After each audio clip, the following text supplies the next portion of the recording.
Greetings of the day.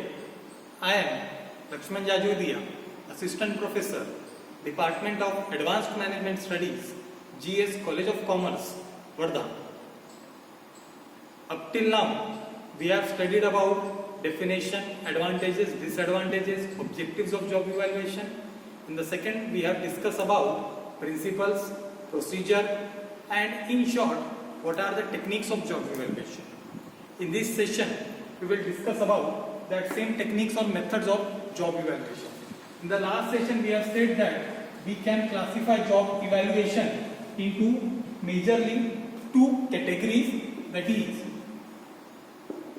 quantitative and non-quantitative. These are the two categories in which we can divide the methods of job evaluation. Again, quantitative techniques is divided into two categories. The first one is points rating method, and the second one is factors comparison method. Similarly, the non-quantitative technique can also be divided into two categories. First one is the ranking method, whereas second one is the grading method.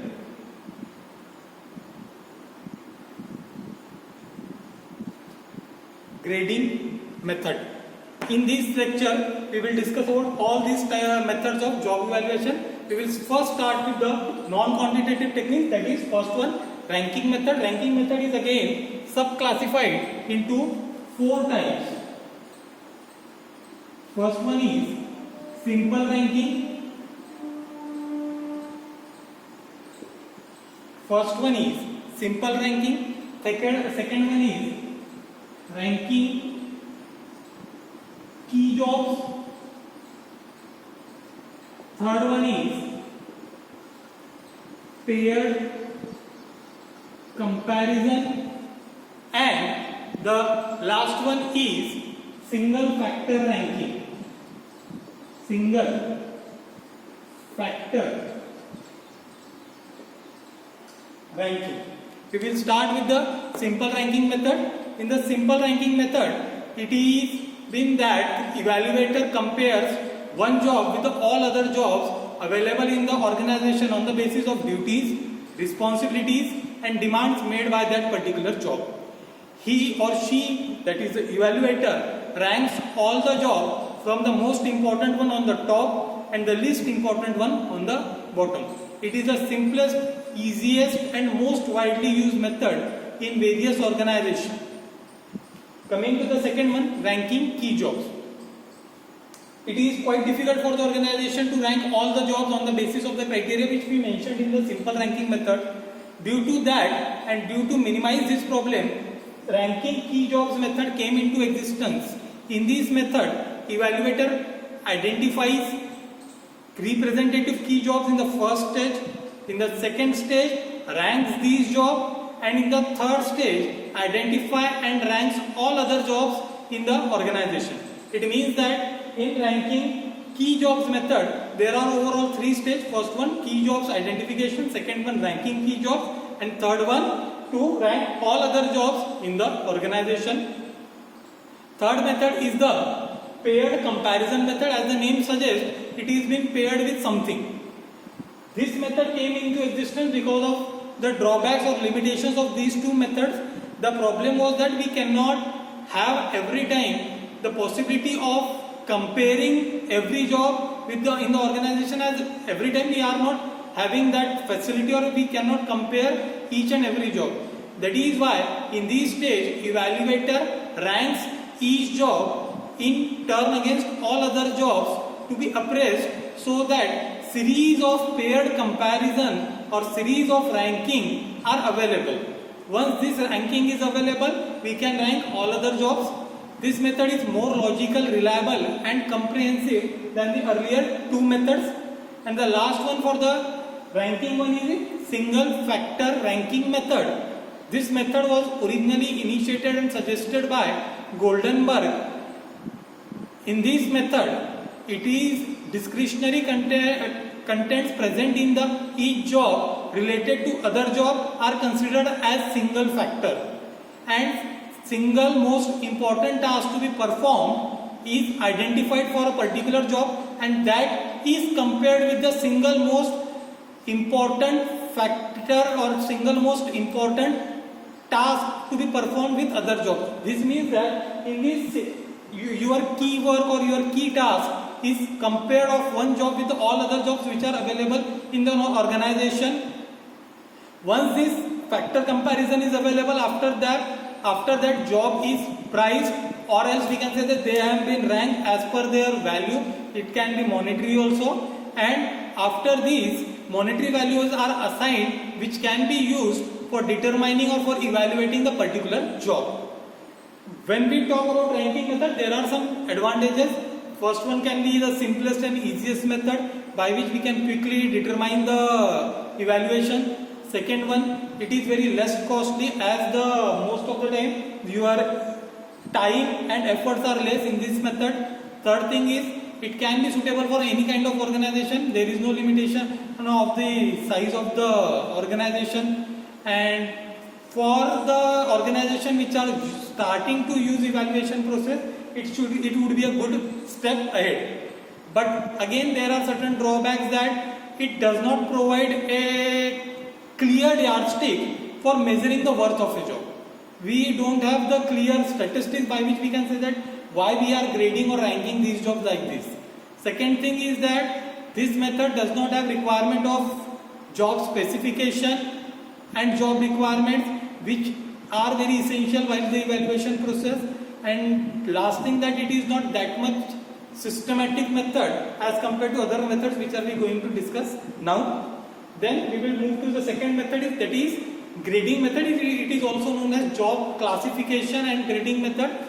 In this method, the jobs are used differently as they are being classified and graded. Both the things are being done in this method.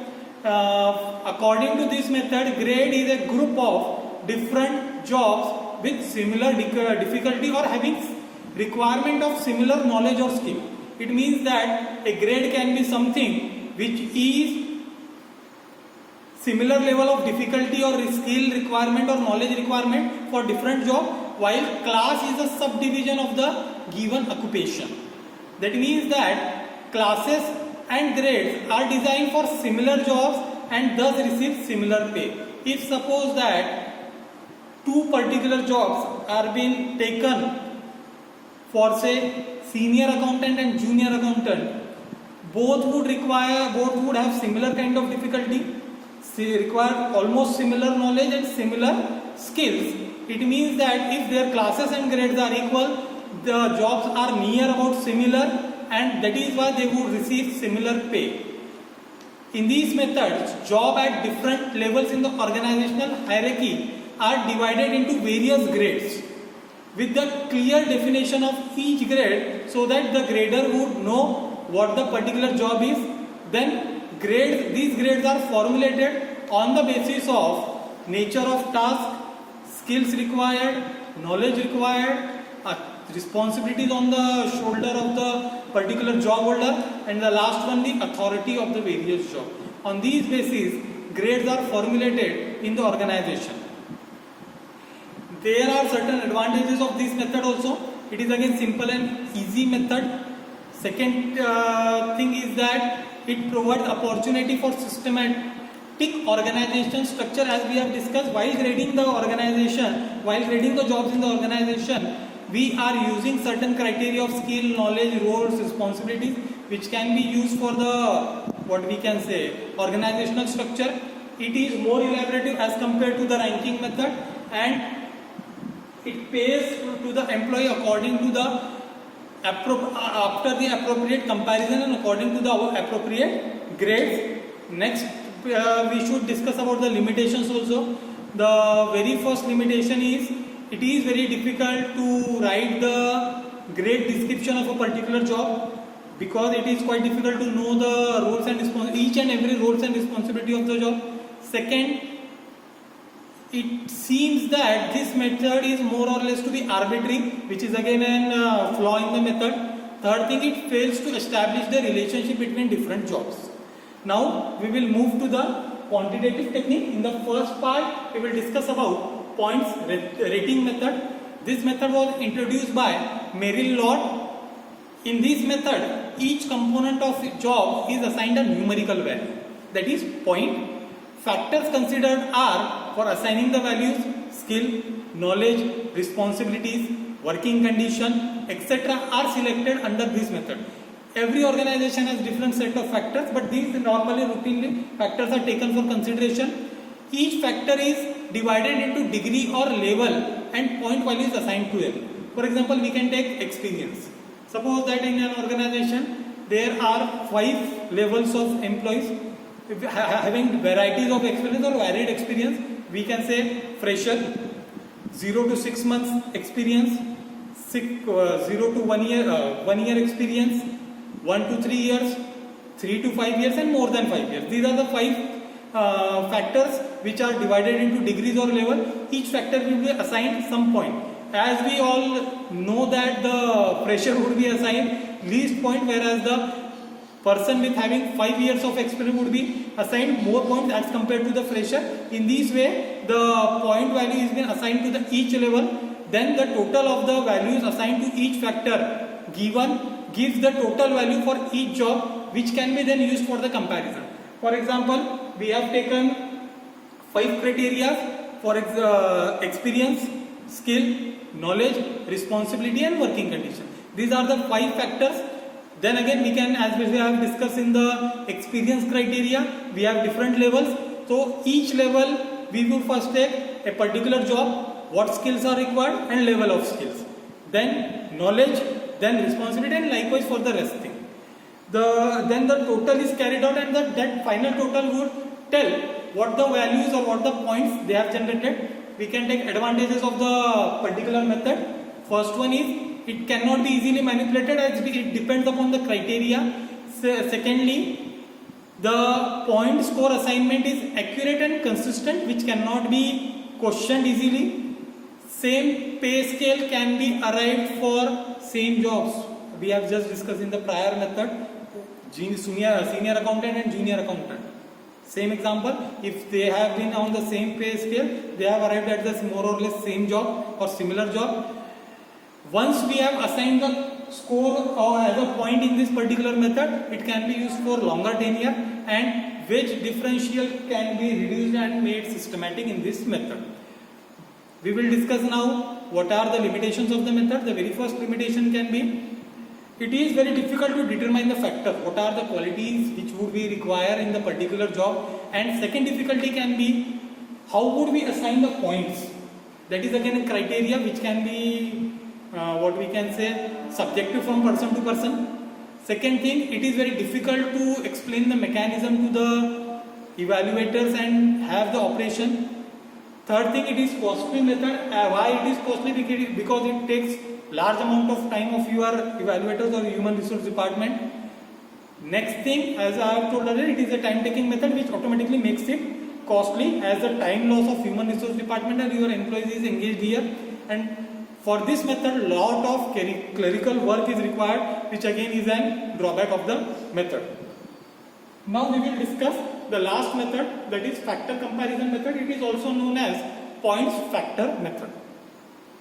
We can say that it is based on both points rating and principle of ranking. We have discussed both the methods. Here is the points rating method and this is the ranking method. It is in the combine of both the methods. In this method, jobs are broken into sub-factors and then compared. First, components of sub-factors are ranked and then monetary values are assigned to the components or sub-factor of each job. And thus, each job is ranked n number of times in this way. That means that in the factor comparison method, we will first distribute the jobs or we will first divide the jobs into sub-factors, and after dividing it into the sub-factors, we will rank them what we have done in the ranking method, and we would rank them according to the points. Once the points are assigned, then each job is ranked according to the number of times. Now we will discuss the advantages. The very first advantage is that it is a combination of two methods, that is the ranking method and points rating method. Second thing, its modus operandi is very easy to understand by the evaluators and the evaluatee, that is our employees. More reliable as compared to other methods, that it is a combination which removes various flaws. It helps to assign fairly monetary values to each and every job. And last one, it is an analytical and quantitative method. But again, it suffers certain disadvantages or limitations. The very first, again, it is quite costly to operate, as it is a combination of two methods. First, we have to subdivide the job into various factors. Then we have to rank it. Again, makes the time-consuming method. As soon as it gets time-consuming, it becomes costly for us. Difficult to operate and difficult to understand from the point of view of evaluator, that is our human resource department and employees. Next thing, it is not possible to consider all the sub-factors, which makes it again less desired method. And last one is, factor evaluation is not very objective in this method. It can be subjective certain times. In the next part, we will discuss about something new in the compensation and benefit management subject.